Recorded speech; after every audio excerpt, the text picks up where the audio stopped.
कि जब तक सुप्रीम कोर्ट ने फैसला नहीं दिया था तब तक आप में से सारे लोगों ने, इस देश के हिंदुओं ने एक फ्रॉड नैरेटिव चला दिया। और वो नैरेटिव क्या था कि मंदिर भगवान का घर है, मस्जिद अल्लाह का घर है। उन्होंने कभी नहीं कहा, वो कह ही नहीं सकते क्योंकि उनकी किताब में इसका जिक्र नहीं है। लेकिन क्योंकि आपको पॉलिटिकल एडजस्टमेंट करना था, समाज में अपनी कायरता को छुपाने के लिए आपने कहा हम तर्कों से नहीं बोलेंगे, हम कोई नया नैरेटिव गढ़ देते हैं जिससे हमारी कमजोरी पता ना चले। ये गढ़ा आपने। हिंदू मुसलमान भाई भाई हैं, ये गंगा जमुना तहजीब। हम उनको, उनके मन को बदल देंगे। आज भी लोग कोशिश कर रहे हैं। पृथ्वीराज चौहान ने भी 16 बार कोशिश की थी।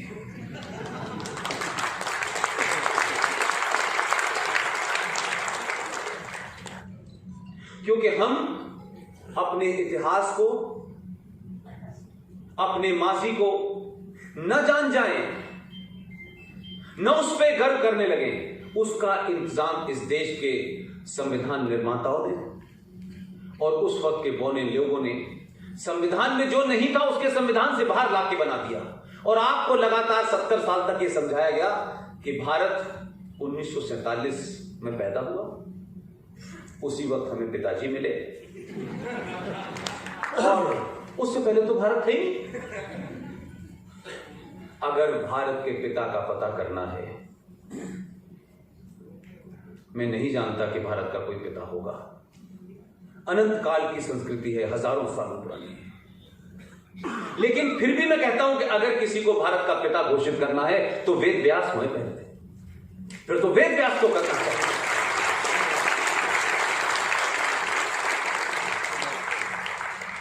लेकिन गांधी जी को पिता बने, चले गए। एक बेटा ने उन पे जरूरत से ज्यादा भरोसा कर लिया।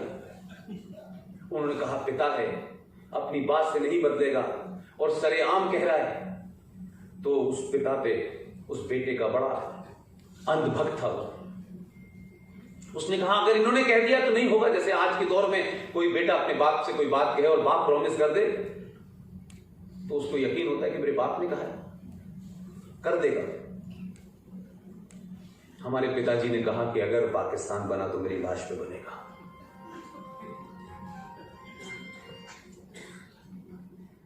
और वो पिताजी जो हर छोटी छोटी बात पर, अंबेडकर से किसी मामले पे डिबेट हो गई उनकी, अंबेडकर किसी मामले पे उनसे भिड़ गए, तो वो अंबेडकर के घर पहुंच गए और अंबेडकर से बोले कि तुम अपना ये फैसला वापस ले लो।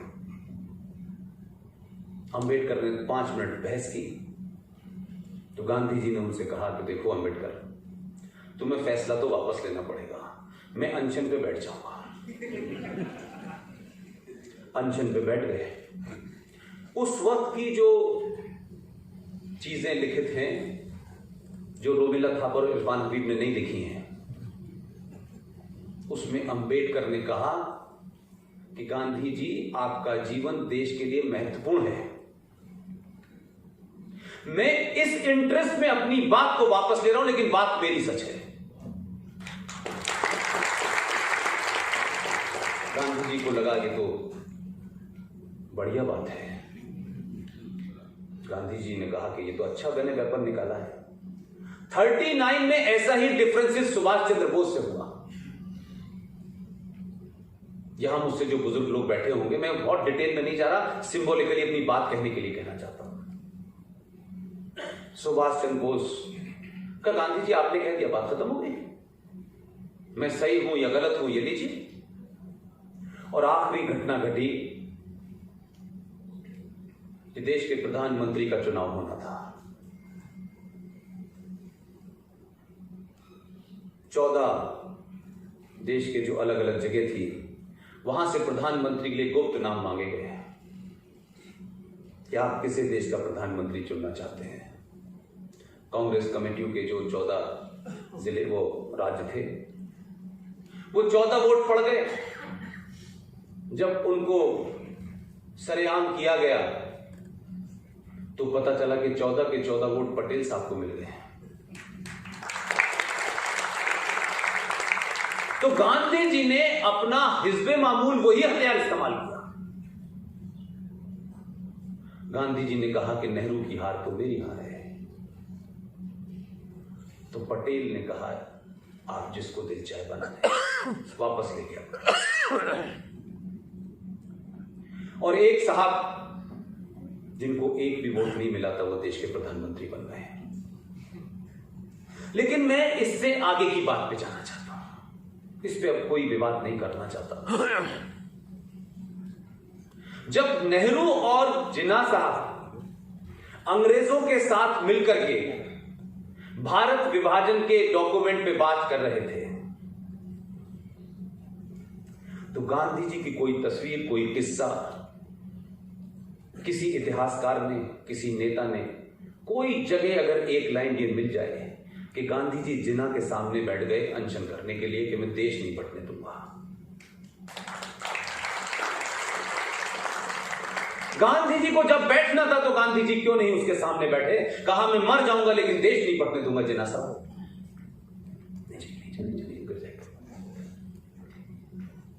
अब ऐसे में आप किसी एक आदमी को कसूरवार कर सकते हैं, वो उनका भक्त था। उसको भी आज जो सवाल मैं पूछ रहा हूं, उस दौर में उसने भी सोचा होगा ये सवाल। मैं फिर कह रहा हूं, किसी के एक्ट को जस्टिफाई मैं नहीं करना चाहता, लेकिन इस पर डिबेट तो हो सकती है, इस पर बातचीत तो हो सकती है भाई। इस पर बातचीत करने से इतना लोगों को समस्या क्या है कि ये बातचीत करते ही लोग टैग कर देंगे, लोग मुझे राइट विंगर कहने लगेंगे, उन तमाम लोगों को जो ये बात कहेंगे। तो इस देश में तो सीता जी के चरित्र में भी लोग सवाल उठाते हैं, रामचंद्र जी, तब तो कोई टैग नहीं करता। तो गांधी जी उससे बढ़ के तो नहीं हो सकते ना।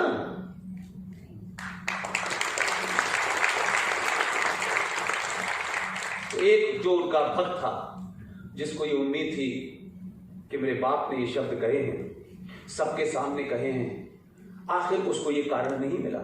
जैसे आज हम 70 साल के बाद डिबेट नहीं कर सकते भाई साहब, इन बातों को पब्लिक डोमेन में नहीं ला पाते। उस वक्त किसने सोचा था, जो उसको सही लगा उसके हिसाब से जो सही था।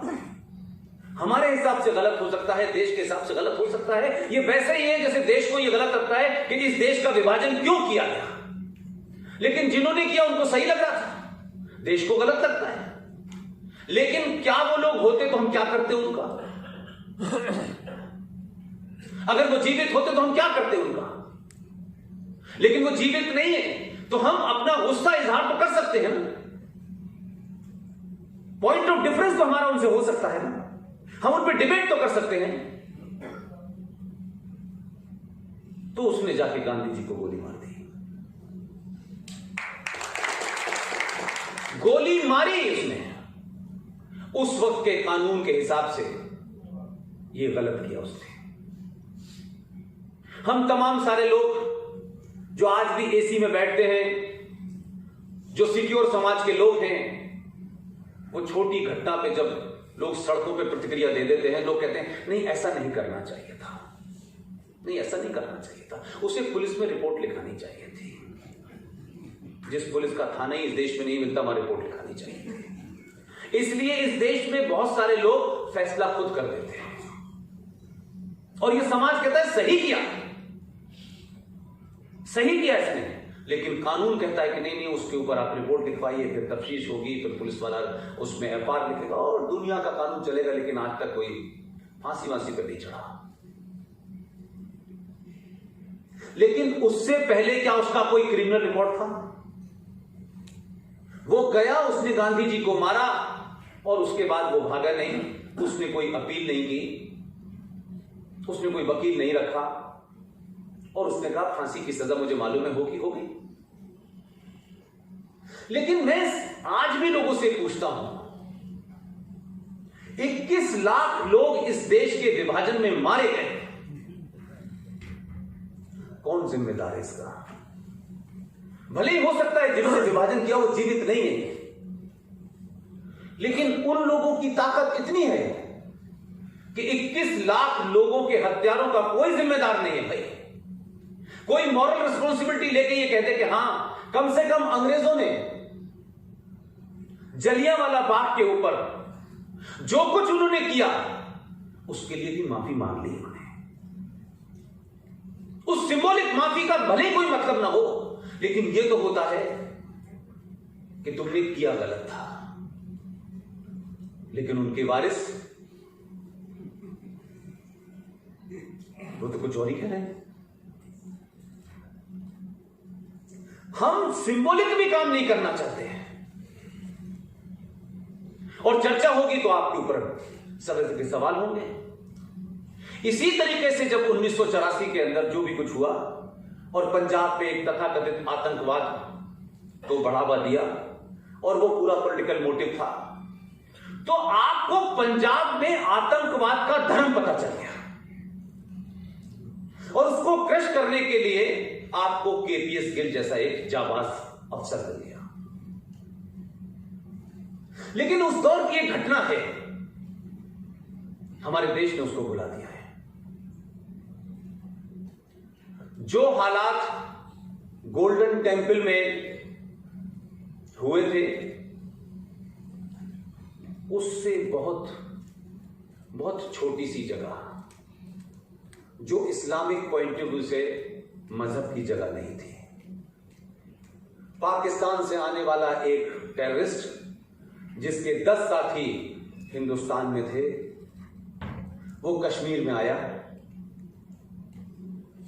और कश्मीर में एक बहुत पुरानी सूफियों की एक मजार थी जिसे चरारे शरीफ कहते हैं।